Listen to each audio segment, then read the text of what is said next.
Bueno, como ya sabéis, soy Diana López Iriarte y estoy aquí en Madrid con José Luis Parise. Bueno, es una persona que yo admiro muchísimo. Muchísimas gracias, José Luis. El agradecido soy yo. Gracias realmente.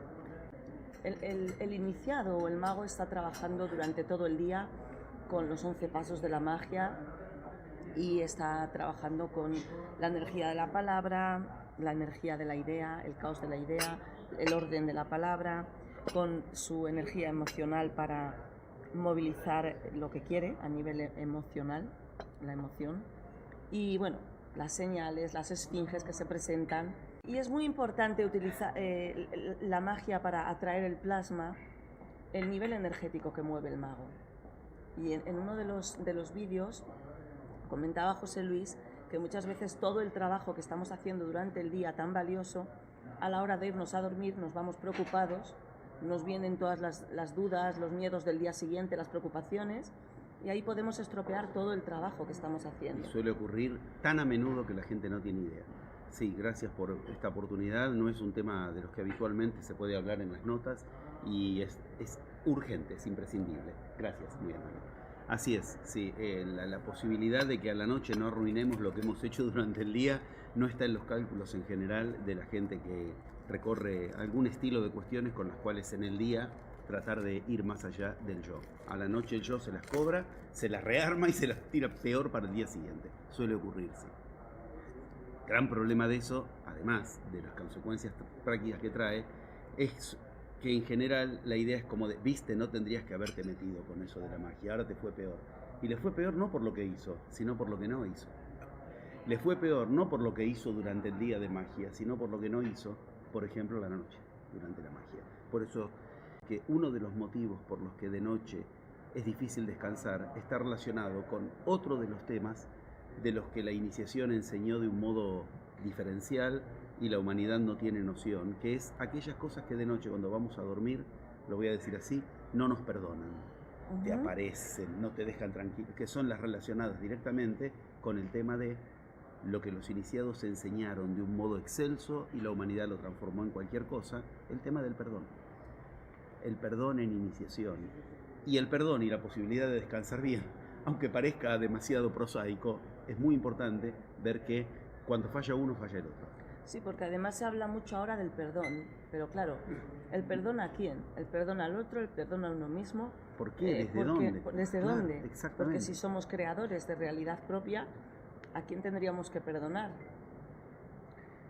Si vamos a entrar al tema, por lo que tú misma has dicho recién, con inteligencia, dándote cuenta de que es un tema muy New Age, el del perdón, y el del sueño también.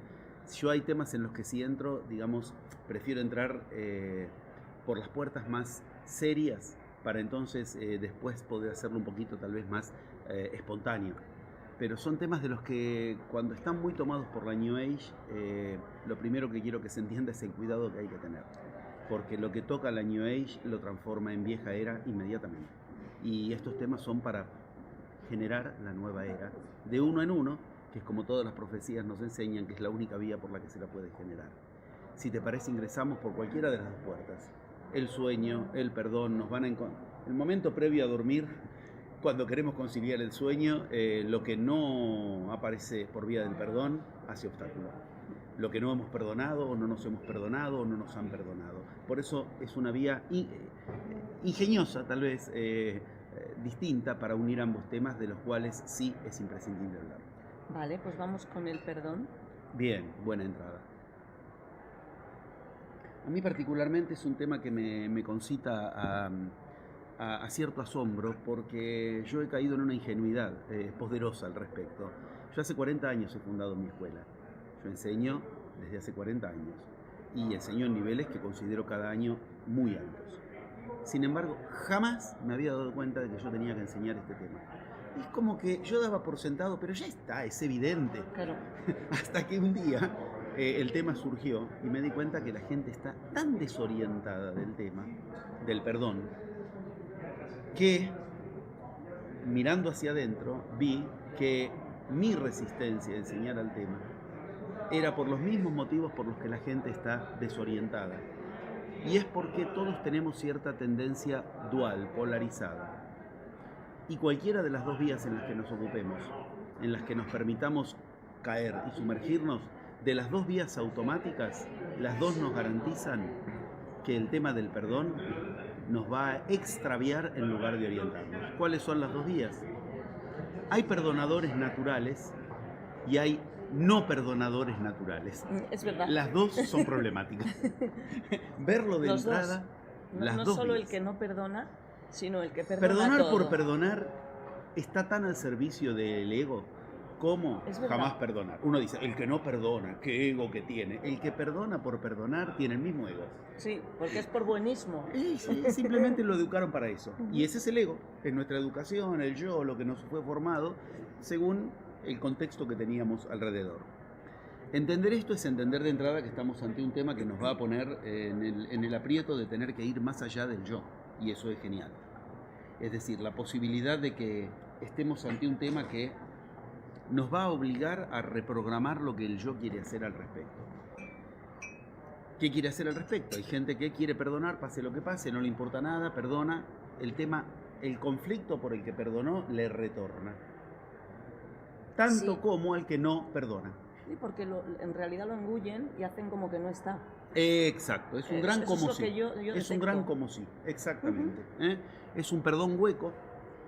Si el perdón sirve para algo, la misma etimología más directa, la griega, porque esto tiene etimologías muy serias, pero la más directa del tema nos muestra que al perdonar donamos. Es para sacar, Perdón. donar, exacto, perdonar a través de la donación. Per también es una etimología de padre. Yo ahí me hago padre de un tema del cual si no soy un hijo. Me perdonan, no me perdonan. Está claro. Es decir, es una vía por la cual sacar el tema de adentro hacia afuera, sacarlo de mi vida, donarlo, en el mejor de los sentidos. Y per también significa persistencia, continuidad. Es algo que no hay que hacerlo una sola vez. Yo siempre trato de hacer una cierta petición de principio, como decía, entrar por vías serias para hablar de temas que lamentablemente es fácil que no los pensemos seriamente. Hablar del perdón, cualquiera habla, todos tenemos posición tomada de antemano, porque es simplemente por gustos. Hablar del sueño, todo el mundo habla del sueño. Por eso esto es lo que en lógica se llama, o sea, es loco, ¿no? Pero yo para enseñar magia tengo que enseñar lógica también. Claro. O sea, hay que pensar y hay que aprender a pensar con paradigmas diferentes para que la magia nos funcione. Si no pensamos con los paradigmas del yo, y la magia es la del yo, punto, o sea, es nada. Bueno, hay algo en lógica que se llama petición de principio. Esto es lo que yo me voy a exigir a mí mismo ahora. Petición de principio. En cierto modo, paso uno del método de la magia. ¿Desde dónde voy a hablar de lo que hablo? Para que lo que voy a hablar no se trate de hablar desde el yo, simplemente. Bueno, cuando hablamos de un tema como el del perdón, si hay algo en lo que están de acuerdo todas las iniciaciones de la humanidad y todos los iniciados de la humanidad, no hay tema tan transparente como este. En otro momento hemos tenido la ocasión de hablar de la sexualidad. Yo ahí tuve que hacer un montón de, digamos así, pedidos de permiso para mostrarles, miren, Cristo, Buda, Mahoma, los tres hablaron de sexualidad, créanlo, acéptenlo, les cité algunas partes, denle una oportunidad a la investigación en juego. Aquí es al revés, todo el mundo está de acuerdo. Sí, porque la sexualidad sí que es algo que ha sido quitado y esto ha sido llevado a donde el yo esto quiere. Ha sido esto, llevado... el perdón. Son temas de los que todo el mundo está de acuerdo, que más o menos todas las iniciaciones hablaron del tema, pero cuando les preguntas qué dicen, lo que te cuentan es lo que las iglesias dicen, no lo que los iniciados dicen. Ahí es donde el yo llevó el tema al terreno del yo. Por eso, petición de principio. Afortunadamente, bueno, por lo menos hay algunos iniciados de los que todas las culturas están de acuerdo en que fueron iniciados, los tres que nombré recién. Cristo, Buda, y yo sé que en Europa hablar de Mahoma en este momento es meterse en un terreno tan potente de cuidado que vale la pena hacerlo, porque ahí entonces todas las energías se despiertan. Pero los tres grandes iniciados de la humanidad, según para cada cultura, los tres estuvieron de acuerdo en el perdón. Esto es muy importante, no es una cuestión que es menor, porque uno podría decir, lo humano es todo lo contrario. ¿Vieron? Perdón por decir la cosa tan baladí que voy a decir, pero no es baladí, es cuando uno la profundiza. Perdonar es divino, parece un dicho, verdad de perogrullo, pero es cierto que el perdón conecta con lo divino de inmediato. Ante lo lo que los humanos no podemos evitar, el errar. En ese juego, digo, errar humano, perdonar divino, marca una brecha. Yo he conocido, en tantos años de enseñar y de consultorio como psicoanalista, vidas que pueden atravesarse sin que hayan visto enfermedades, terremotos, catástrofes, pero nunca una vida encontré que no tenga que vérselas en algún momento con el tema del perdón. Esto es muy importante, esto es muy serio. Quiere decir, parece que los humanos tenemos algo de aprender del perdón, que todas las diagramaciones de las encarnaciones en algún lugar van a pasar por ahí. O te van a tener que perdonar y no sé qué hacer porque no me perdonan, o voy a tener que perdonar y no quiero perdonar, o veo que de tanto perdonar al final me toman de estúpido. Más o menos la cuestión es una cuestión porque muchas personas no hacen cosas que quisieran hacer por no ser malos. Y malo o bueno de acuerdo al perdón o no. Tienen que perdonar y claro. Es porque no se perdonarían a sí mismos. Ahí entra el otro tema, ¿dónde el perdón es un autoperdón o no? Bueno. Por lo pronto entendamos, acabo de ubicar una petición de principio poderosa. La verdad que yo no tengo que decirle a la gente, Cristo predicaba el perdón, porque más o menos todo el mundo... Pero yo te pregunto, ¿dónde Cristo predicaba el perdón? Poner la otra mejilla. No tiene nada que ver eso con el perdón. Cuando Cristo habla del perdón no es la escena de la otra mejilla. Segundo, la escena de la otra mejilla, otro día si quieren hablamos, de poner la otra mejilla. No tiene nada que ver. No. Cristo no lo hacía, empecemos por ahí. Así, está enseñando otra cosa. De pronto suena un poco tonto, poner la otra mejilla. Además no lo hizo, punto. No lo hizo, no ha puesto... Pero sí es cierto que esa frase está, pero estaba enseñando otra cosa. El famoso lo sacaron de contexto para que... Bueno, pero eso... Por lo pronto quiero que no se asocie perdón con poner la otra mejilla. No es eso. Si yo fuera de eso te digo, juguemos. ¿Dónde Cristo habla del perdón y no es en poner la otra mejilla? Te queda una sola frase más o menos de la que la gente, alguno se acuerda. Que en un momento Pedro les pregunta, ¿pero hasta cuánto tengo que perdonar? Y él le dice, y Pedro le dice, 7 veces, porque para los hebreos 7 es el número de la perfección. Y Cristo les responde, no, 7 veces, no. 70 veces 7, o sea, siempre. Uno puede decir, qué tonto Cristo, perdonaba siempre. Bueno, ok, tengamos cuidado con conclusiones apresuradas. Lo único que trato de que se entienda es, hay dos cosas donde la gente relaciona a Cristo con el perdón, sí. Donde, en 2 parágrafos bíblicos, que son los más flojos al respecto, porque no son en los cuales Cristo se refiere a enseñar del tema. Después hay que ir a ver, en otros lugares de la Biblia, que no se conoce que está hablando del tema, si no tienes claves previas. Claro. Y si no, directamente los apócrifos. Lo dejo entre paréntesis. Buda. La gente ni sabe casi la relación de Buda directa con el perdón. Buda tiene una escena que los budistas conocen. No confundamos los budistas con Buda, como no confundamos los cristianos con Cristo. Okay. Pero por eso digo que los budistas conocen. Donde Buda perdona al que viene a ser el Judas del budismo, Devadatta, el primo de Buda. Judas también era sobrino, no primo de Cristo.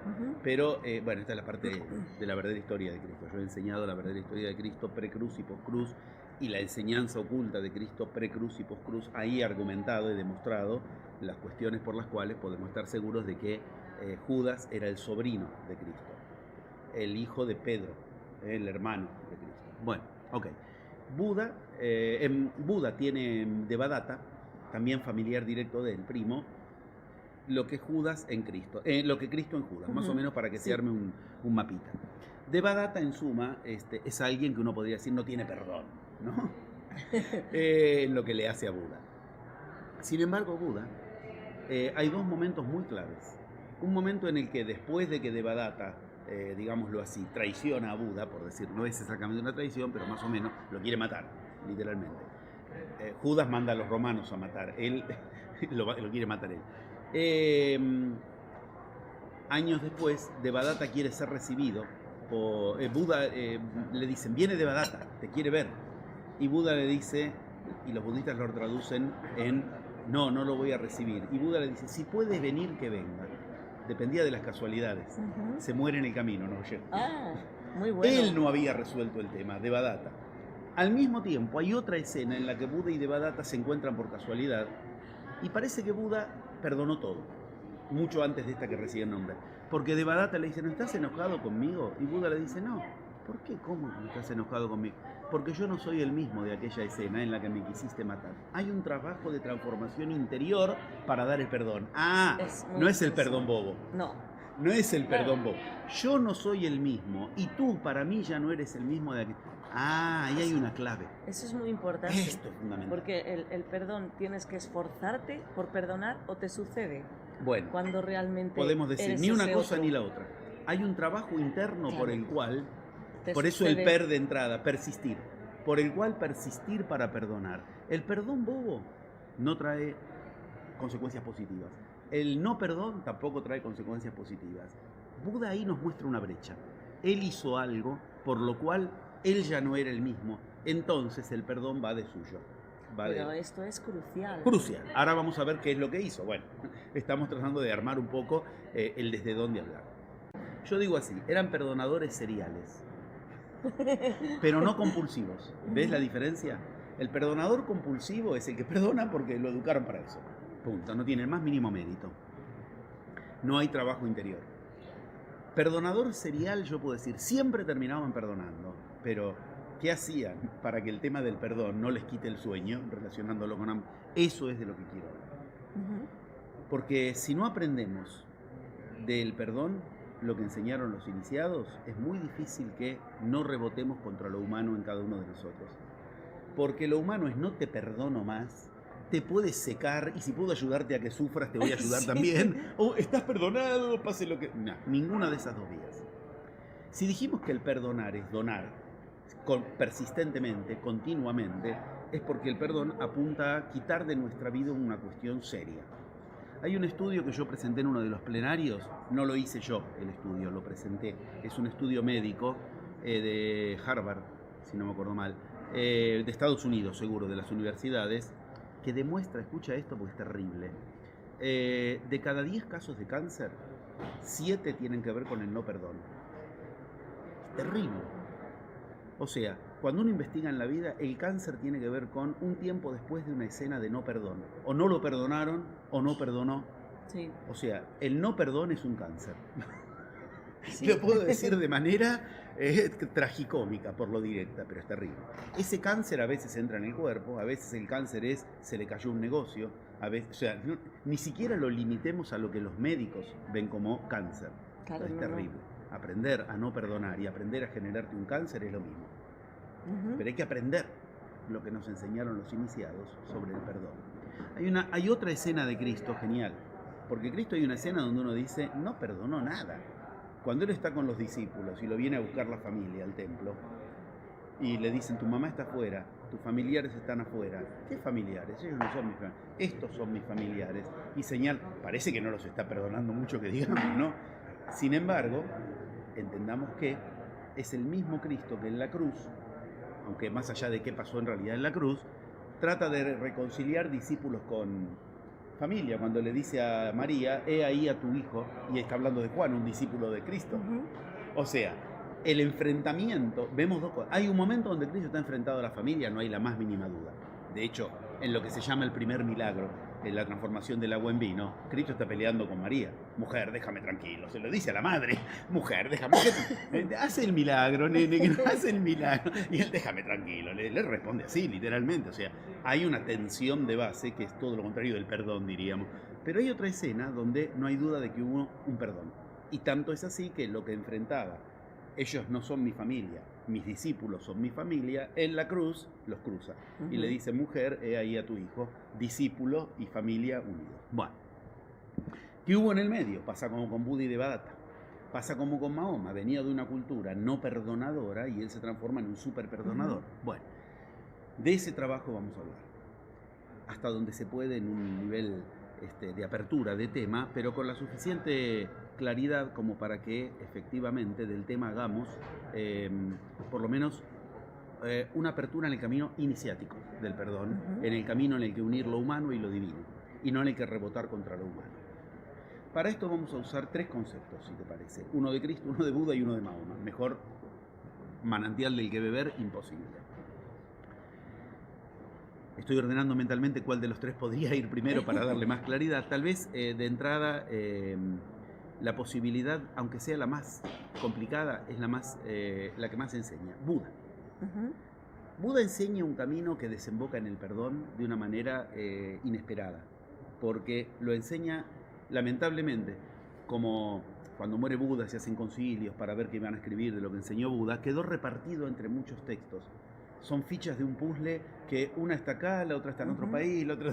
y después encima las tiene que juntar, darte cuenta que son del mismo rompecabezas y unirlas. Lo que yo voy a hacer es producto de muchísimos años de investigación y de lectura en los textos sagrados y muchas veces en la lengua original, aunque yo no hablo esas lenguas, pero lo investigo en las lenguas originales. Es decir, como cuando uno dice etimología griega, no me hace falta hablar griego para ir a estudiar una etimología griega. Bueno, ok. Porque Buda dio un camino, pero está tan repartido que uno cuando lo junta todo dice, acá está, esto es lo que hacía Buda para que el perdón lo ilumine. Estamos hablando del Buda, el iluminado, y no lo transforme en un idiota que no donó el problema. Primero quiero que se entienda, no lo dije creo suficientemente claro aún, la claridad de para qué perdonar, para sacar de nuestra vida lo que de lo contrario se transforma en un cáncer. Donar. Exacto, sacar de adentro afuera. Sacar de adentro de nuestra vida, afuera de nuestra vida, eso que si no empieza a repetirse. El motivo de lo que yo tengo que aprender a perdonar, si yo no hago ese trabajo llamado del perdón, se repite, y se repite, y se repite. Me vuelve la traición, me vuelve aquello que yo, perdoné. ¿Y por qué si perdoné me lo manda Dios otra vez? Porque no aprendiste, no aprendiste. Ese perdón es bobo, o en forma inversa, por el rencor que me quedó y todo el día pienso y lo sigo atrayendo. Es lo mismo. Claro. Okay. Buda, Cristo. Vamos a empezar por Cristo y después vamos a Buda y después a Mahoma, entonces. ¿Tienes 4 o 5 días? Okay. Digo, más o menos son 3 conceptos claros al respecto. Muy bien. Recién decíamos por Buda. A ver. Cristo nos viene muy bien para lo que sí y lo que no. Cuando se traduce el perdón en Cristo, en general está, por eso digo, hay que tener claves previas, si no uno no lo reconoce, es cuando se ha traducido que Cristo habla de el arrepentimiento. El arrepentimiento le importaba muchísimo a Cristo. De hecho, cuando él, como siempre, ¿no? Los discípulos no entienden al maestro, esa es la historia de toda iniciación, y cuando él, perdón, lo voy a decir de un modo que puede resultar irrespetuoso, pero he estudiado el tema tanto que demuestro respeto por eso hecho de cuánto lo estudié. Cuando baja de la cruz, lo digo así, y a los discípulos los ve y no entendieron nada, otra vez no entendieron nada, estaban todos ahí llorando, otra vez no, o sea, baja y los reprende. Baja y se pelea. Espera la bronca. Exactamente, ¿no?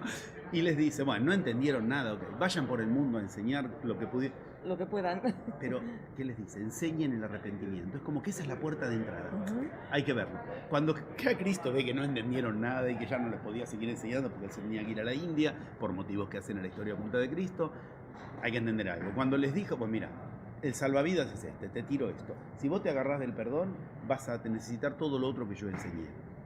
Pero él les dice, vayan y enseñen una palabra clave, que se traduce como arrepentimiento por la iglesia.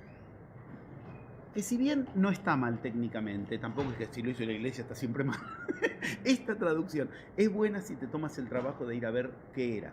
El arrepentimiento, que tiene una etimología de volver al lugar de la sombra, esto es muy importante, poentire, que es sombra, quiere decir, te va a volver siempre el tema, por eso hay una continuidad. Tú tienes que ir ahí para hacer la palabra que Cristo usa. Él la da en arameo, después la vamos a ver, pero se traduce como metanoia, y de metanoia griega pasan en latín arrepentimiento. O sea, arrepentimiento en realidad es metanoia, y metanoia tampoco es la que decía Cristo, usaba otra palabra, aunque Cristo hablaba en griego, pero cuando él dice estas cosas no usa la palabra griega, usa una palabra aramea, que es la misma que va a usar Mahoma, por eso nos importa enormemente. Bien. Arrepentimiento, que en realidad es metanoia. La metanoia es un proceso de magia. O sea, si alguien puede hablar de metanoia es un mago, con lo cual Cristo demuestra que era un mago. Él piensa al arrepentimiento, al perdón, como lo piensa un mago. De hecho, la escuela que enseña la metanoia es una escuela de magia, se llama la Gnosis. Y la Gnosis es una escuela de magia, sin duda, una escuela griega de magia, donde el perdón son 5 pasos de metanoia. Cuando hablamos de metanoia, hablamos de algo que no sale porque sí, ni por el hecho de si te perdono, ya está. Porque metanoia significa literalmente noia, mente, meta, más allá. Más allá de la mente previa, más allá del yo, más allá del ego.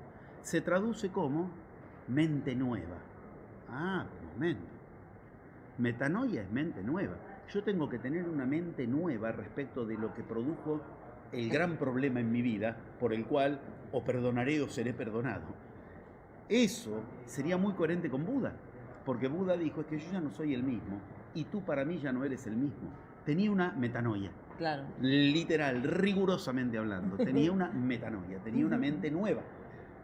No era el mismo. Ah, esto me permite. Es como, digamos, lo doné a tal punto el tema que me vacié, el vaciado del zen, me vacié de la cuestión. Por eso ahora mi mente, ya no tengo el tumor adentro. Metanoia, lo contrario de paranoia, ¿no? Que es bueno, paranoia estoy... es, sigo haciendo cosas alrededor de eso, de esa mente. ¿no? Pero para en el sentido de paralelo. Claro. O sea, paranoia es muy importante lo que dices, sí. Paranoia con respecto a el perdón, es un tema, porque la gente se vuelve paranoica cuando no perdona. Claro. Todo le recuerda, todo le recuerda. Mientras mire, como la canción, mientras mire tu cara, la cara de la luna, ve la luna y ve la cara de todos lados. O sea, se produce una paranoia efectiva por no perdonar. Ok, es cierto. Pero metanoia implica precisamente el proceso en el que me saqué el tumor de adentro. Ya está, estoy más allá de ese. Es como decir, remisión del cáncer, remitió el... bueno, ok. De a poco se va armando un escenario en el que nos queda una pregunta importante, es decir, ¿hay un camino, hay pasos para lograrlo? Claro que sí.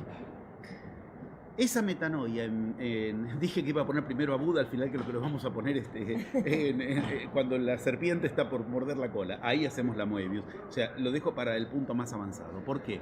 Porque encontramos una vía muy buena si entendemos que Cristo enseñaba que había un camino de metanoia. O sea, cuando Cristo hablaba de esto, la mejor traducción no es arrepentimiento, aunque no es mala, pero el problema está que arrepentimiento la gente dice, oh, mi culpa, se culpabiliza sí, al otro, no te arrepentiste, entonces, no ya tiene la connotación ya es acusación, es otra cosa. Metanoia está mejor, porque te mete directamente entre tú y tu mente, no entre tú y la cuestión en juego.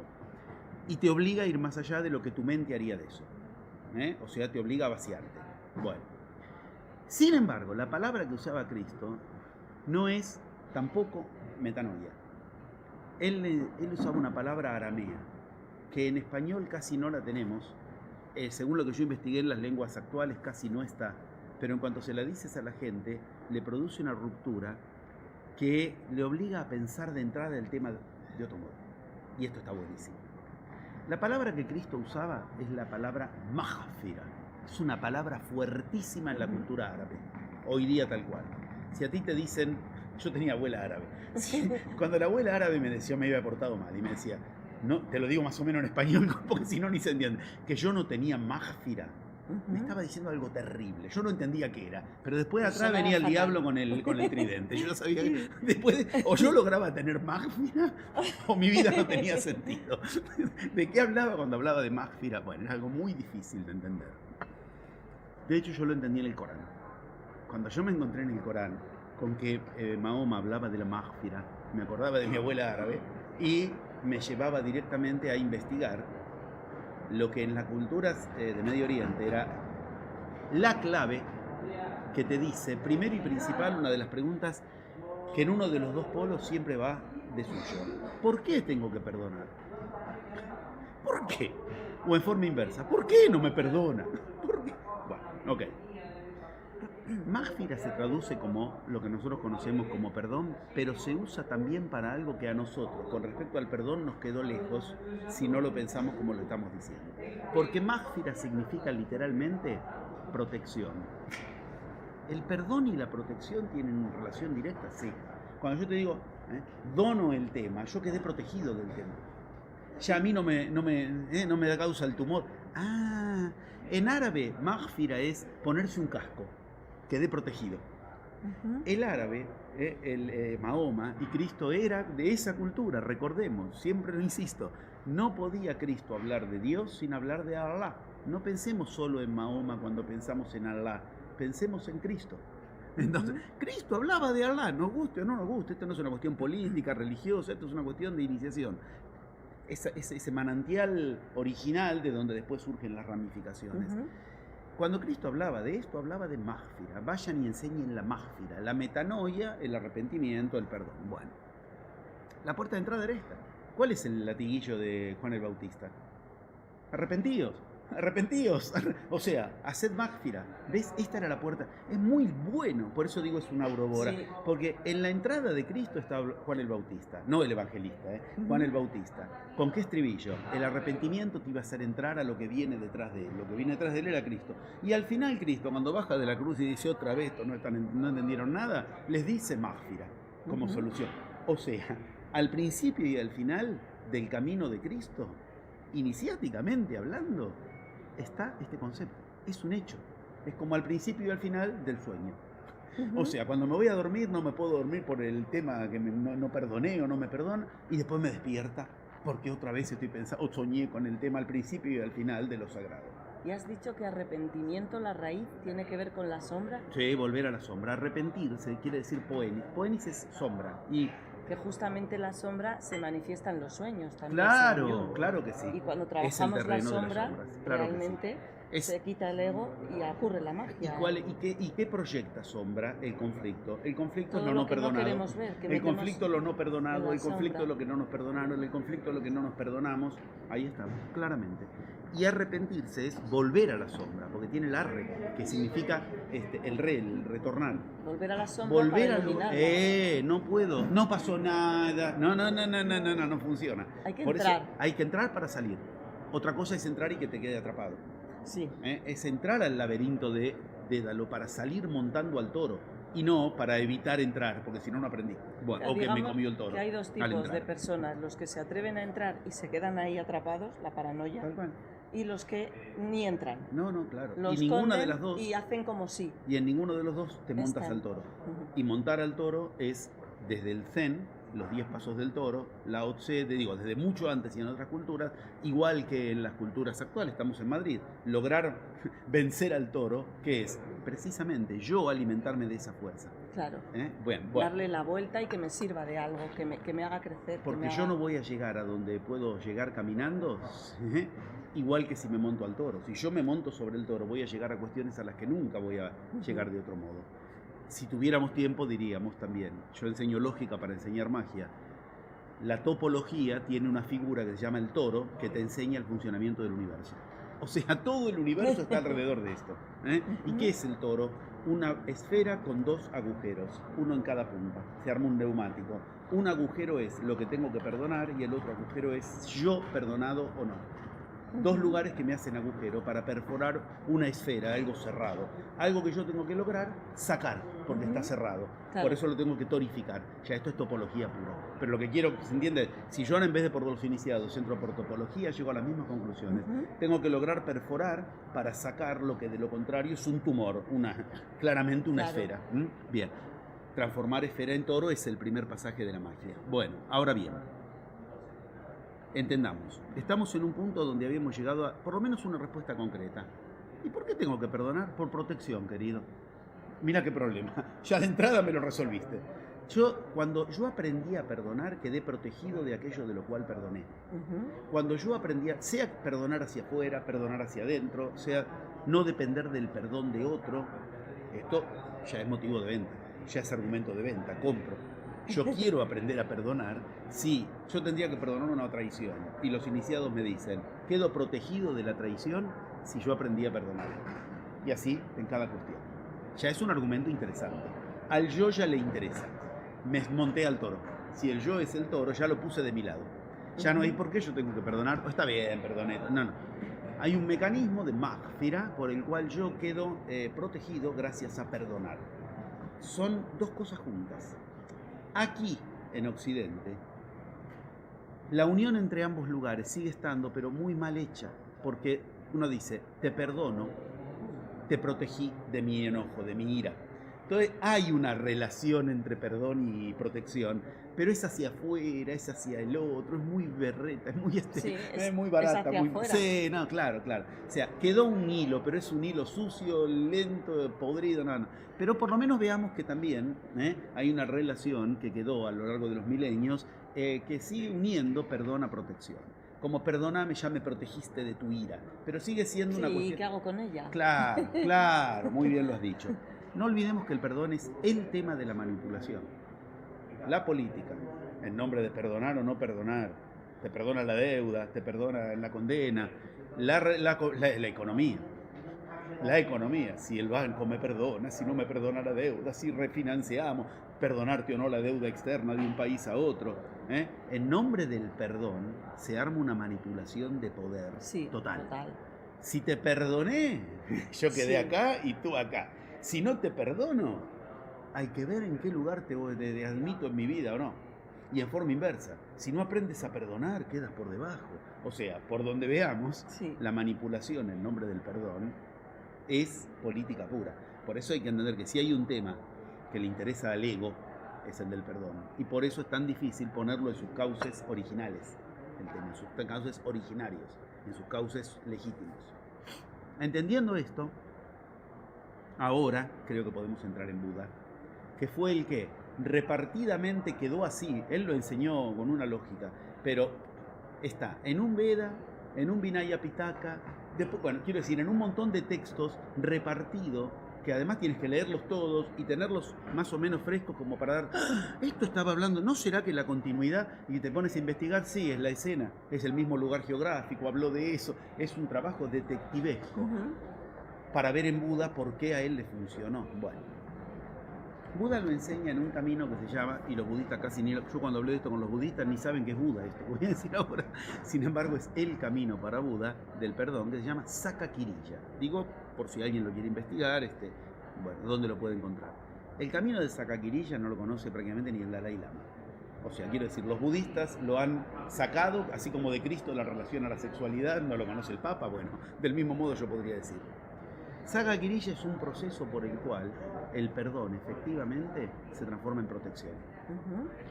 Y Sakakirilla es un camino triple, psíquico, energético y físico.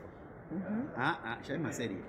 Yo tengo que, Saka es muy interesante porque es como en castellano, sacar, donar, dijimos antes. Ese Saka es con K, pero una de las vertientes significa eso también. Sacar de lo humano. Ka, saca. Es muy serio. Cada cosa de esto es un plenario. Saca, Kirilla, dijimos. Me detengo un minuto en esto, pero porque vale la pena. Sak, S-A-K, es una etimología que significa hacer sagrado. Es la etimología de sacerdotal, sacerdote. Tú quieres decir hacer sagrado algo. ¿Con qué palabra lo nombro? Ok, Sak es la palabra originaria en Palí, del idioma que hablaba Buda.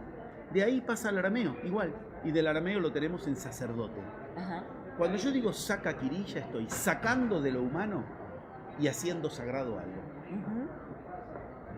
Esto en un plenario da para muchísimo más, pero bueno, por lo menos la clave está ahí, porque es lo que hace que una cuestión deje de ser humana y pase a ser divina. El perdón, dijimos que es divino, Sakakirilla empieza, pero Ka, ese es el Saka. Saka. Ka es una etimología maravillosa que la encuentro en Egipto, la encuentro en lo arameo, la encuentro en lo hebreo, que significa el hombre que ya no es solamente hombre. Es un hombre al que le asiste algo por encima, tiene magia. El Ka para los egipcios, voy a hacer el ridículo, el Ka es esto. Ya hice el ridículo. ¿Qué es eso? Exacto, el ideograma, o para ser más exactos, el jeroglífico egipcio, con el que Ka es el hombre que con las manos dice lo mismo que hace. Hace y dice lo mismo. O sea, dice algo y ya está hecho. Es magia. Eso es magia. Con la palabra general. Ok. Ese es Saka. O sea, Sakakirilla, camino que inicia el perdón, te transforma en eso. Un hombre que ya está más allá de lo humano y adquirió Ka. Ka es la etimología por la que los maometanos hoy conocen todavía lo que Mahoma nombraba como magia. Es genial. Baraka. Ka. La baraka es la magia. Mahoma decía, Cristo, cuando nos traducen bendecida al enemigo, ¿cómo es? No, Cristo dijo, dad baraka al enemigo. Trabajá con magia ante el enemigo. Era una invitación a que ante el enemigo sigas haciendo magia. No lo que la gente hace, ante el enemigo lo quiere matar. Cuando lo traducen como bendecida al enemigo, lo que está diciendo es, en realidad lo que dice usa la palabra aramea, dad baraka al enemigo. O sea, ante el enemigo vos igual seguís dando magia, dándole magia a la situación. Ka, Saka, Baraka, son todas palabras sagradísimas. y dejo de lado el kirilla ahora porque no llevaría algo. Ok, pero hay que entender, el camino del perdón nos mete ahí, nos saca de lo humano, nos confiere sacralidad, y nos mete en un lugar de poder al que jamás llegaríamos, como es el ja, desde lo humano, o sea, nos protege. Claro. Para esto, Saka Kirilla necesita 3 pasos. Yo digo los nombres para quien lo quiere investigar simplemente, pero no quiero hacer esto una cuestión académica. Bhumisparsha más o menos Occidente la conoce. ¿Qué es Bhumisparsha? ¿Viste la imagen típica de Buda sentado debajo de la higuera con la manito así en el piso? Sí. Y mira a cámara, mirando a frente. Eso es Bhumisparsha, que significa tengo sólido apoyo. Es cuando aparece Mara, el mal, la maldad en su imagen, en sus visiones, y le dice Mara, ¿y por qué yo te tengo que creer que sos este Buda? Porque yo tengo sólido apoyo, Bhumisparsha. ¿Qué es sólido apoyo? Mira, eso. Yo dije que no me levanto de abajo de la higuera hasta estar iluminado, y lo estoy haciendo. Mira, es un sólido apoyo. Estoy haciendo lo que dije. Y Mara se retrae, ya no le puede hacer algo. El mal quedó protegido. Primer paso del Saka Kirilla, Bhumisparsha. ¿Qué es Bhumisparsha? Eso. Ante el mundo, comprometerme en algo que yo digo y chao. De ahí en más ya no puede ser lo mismo. Si yo digo, lo voy a perdonar, o yo me perdono de tal cosa, ni ya hice todo el camino, ni me puedo ahorrar eso. Los griegos a eso lo llamaban acto heroico. Es genial. El acto heroico, ¿qué era? Es como me metí en problemas. Pero son problemas que fui a buscar yo. Un acto heroico sería, voy a la fiesta, quiero hablarle a la chica con la cual yo quisiera y nunca me animo. Ok, a los 15 minutos la busco y le digo, 1 minuto, después te quiero hablar. Eso es un Bhumisparsha. Un acto heroico. Un acto heroico en el que ya me apoyé en algo que dije, y si yo me voy y me traiciono, me voy a sentir mal el resto de mi vida.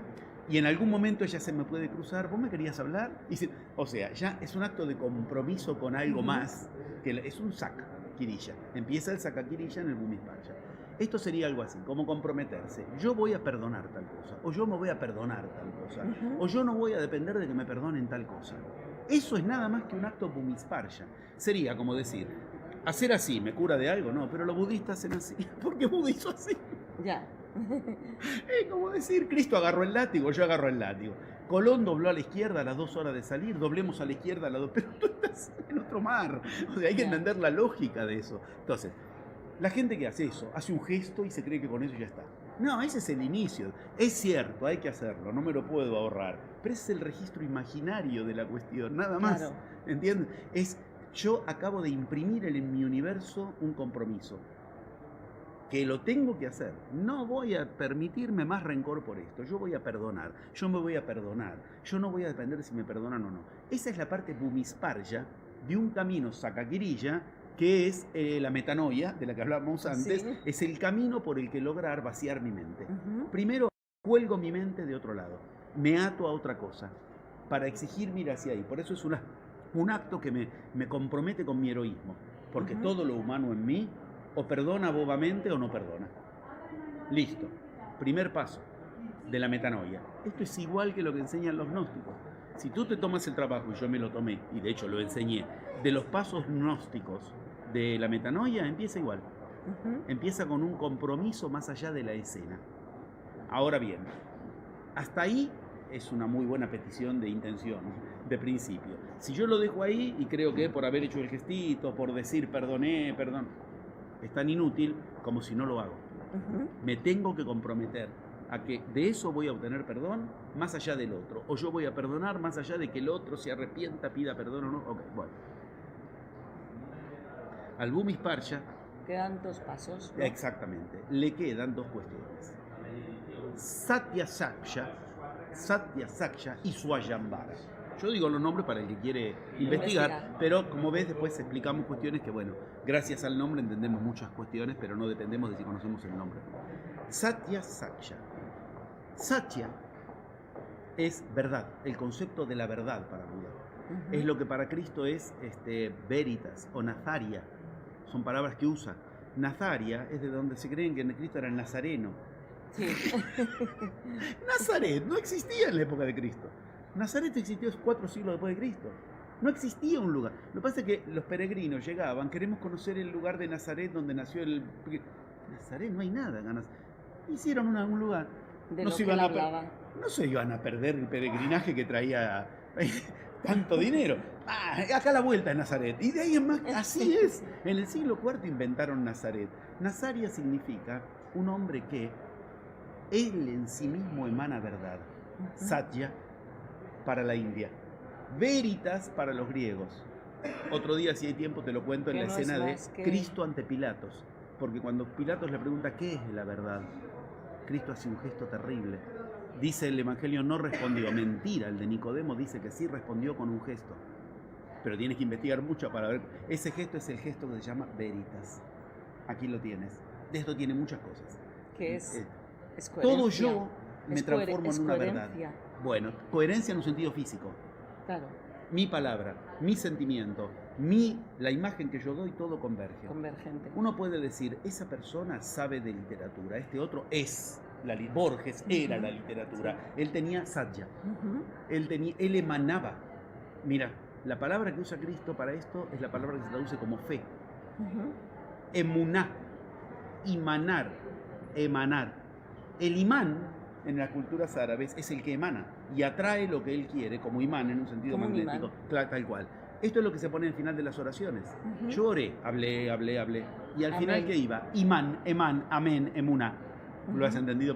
Quiere decir, así sea, o sea, así ahora sea. Lo voy a hacer. Ahora va a hacer lo que yo dije. Porque termina la oración y la gente termina la oración y se cree que ya está, sale de misa, sale de safén, ya está. No, ahora hay que hacerlo. Ese era el compromiso que significaba emuná, amén, imán. Ahora lo tengo que hacer.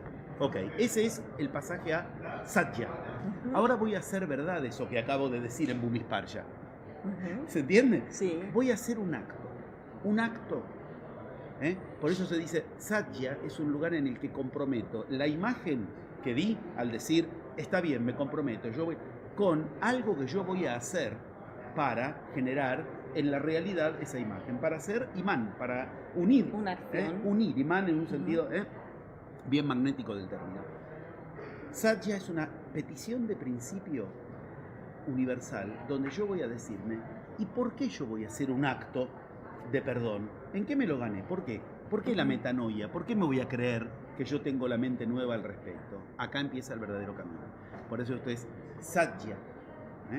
Saka satya. ¿Ese camino cuál es? Si yo me encontré con eso afuera, es porque lo atraigo desde adentro. Se acabó. El problema dejó de estar entre afuera y adentro. No te perdono, sí te perdono, no me perdona, dale, perdóname. Ya no es entre afuera y adentro. Claro. Satya, emana, dijimos. Si yo me encontré con ese problema afuera es porque lo emano desde adentro. Se acabó el pensamiento dividido, tú lo decías, el pensamiento que no atrae magia, las fuerzas divididas. Pero a mí no me tendría que haber pasado esto, no te hubiera pasado si de adentro no hay imana, no hay imán, no hay emanación, no hay satya. Nadie se encuentra con algo afuera que le afecte la vida si no es porque fue atraído desde adentro. Claro.